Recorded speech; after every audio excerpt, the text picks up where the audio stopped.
class is back, and now more of the Weather Classroom. There's a lot of incredible things going on in the sky every day. But if you want big power, it's gotta be electrical.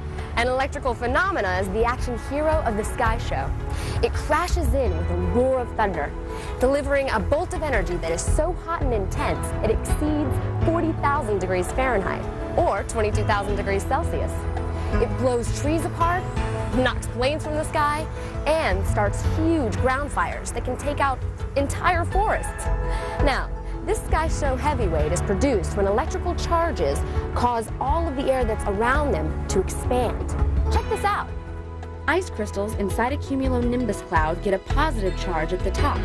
Now the water droplets that sink to the bottom of this big fat cloud are negatively charged. But look at the tower on the ground. A positive charge is forming there too, right under the cloud. Now all this is building up into this huge explosion, and when the positive and negative charges meet, this is going to cause a massive electrical current. And presto, the lightning bolt is born, traveling at 60,000 miles per second. Now that's fast. The roaring thunder comes from the air around the bolt. It superheats, making the crash. You can actually figure out how many miles away the storm is by counting the seconds between when you see the lightning and hear the thunder. Then divide by 5. That was close.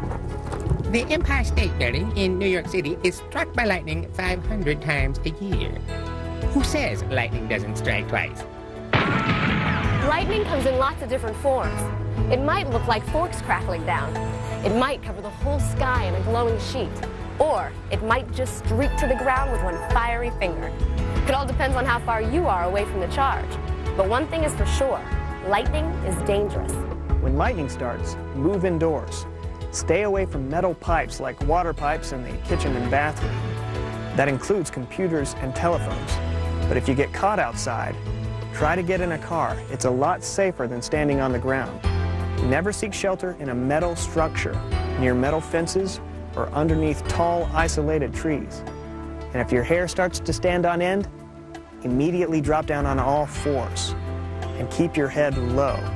Don't stretch out, because that would put your full body surface in contact with the ground and the electrical charge. Not good. Lightning is just one of the electrical phenomena that can light up the sky. But there's a whole supporting cast of phenomena also. Ball lightning, St. Elmo's fire, and Texas ghost lights are all just as hair-raising.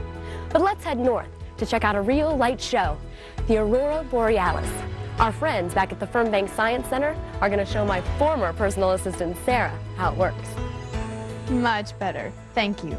Okay, the Aurora Borealis is definitely a star in the sky show, but what exactly is it, and why don't we get to see it very often? Okay, well, to understand the aurora, you first have to know that the Earth has a magnetic field. And in our little demonstration here, the magnetic field is going to be caused by these coils of wire with electricity flowing through them. If you look at this compass, you'll see when I turn up the current, it produces a really strong magnetic field. That's the first part.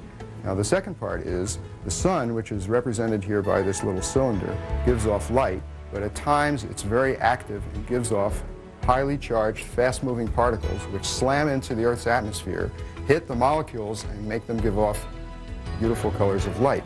When the magnetic field is on, these particles swirl around in big spirals around the Earth and end up at the North and South Pole, where they produce the beautiful displays that we call the aurora.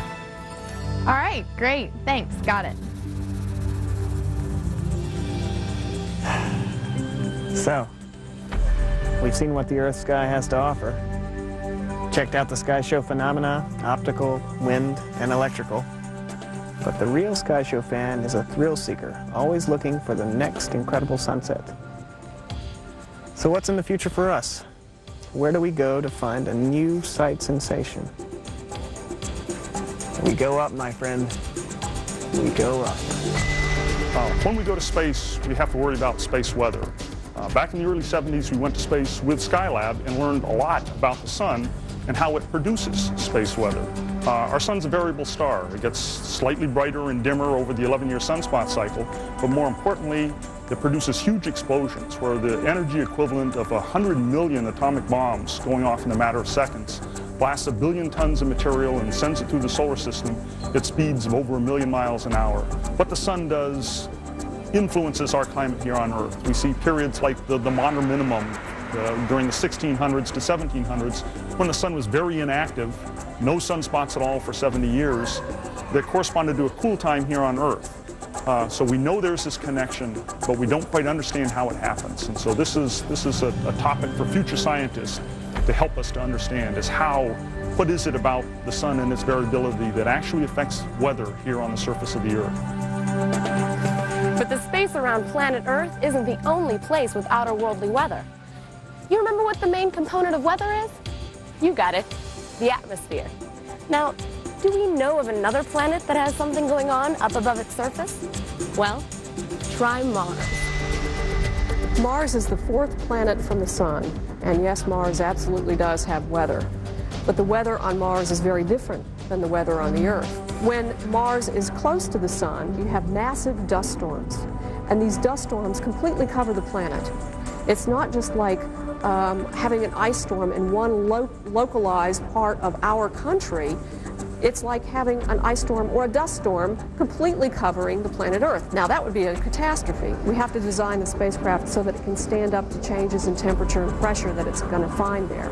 So it really does come down to what is the weather like on the planets that we're going to explore. So, that's it for the Sky Show. We've seen some of the most amazing sights that planet Earth has to offer. We've seen dazzling storms, shimmering, shifting northern lights, and optical phenomenon with colors that are out of this world. We learned where they come from and what makes these sensational moving pictures tick. Most of all, we learned that it's important to be curious about the sky above you and to appreciate all the beauty that nature unfolds. Want a ticket to the Sky Show? All you have to do is step outside and look up. You've got the best seat in the house. For the Weather Classroom, I'm Christine. See you at the show.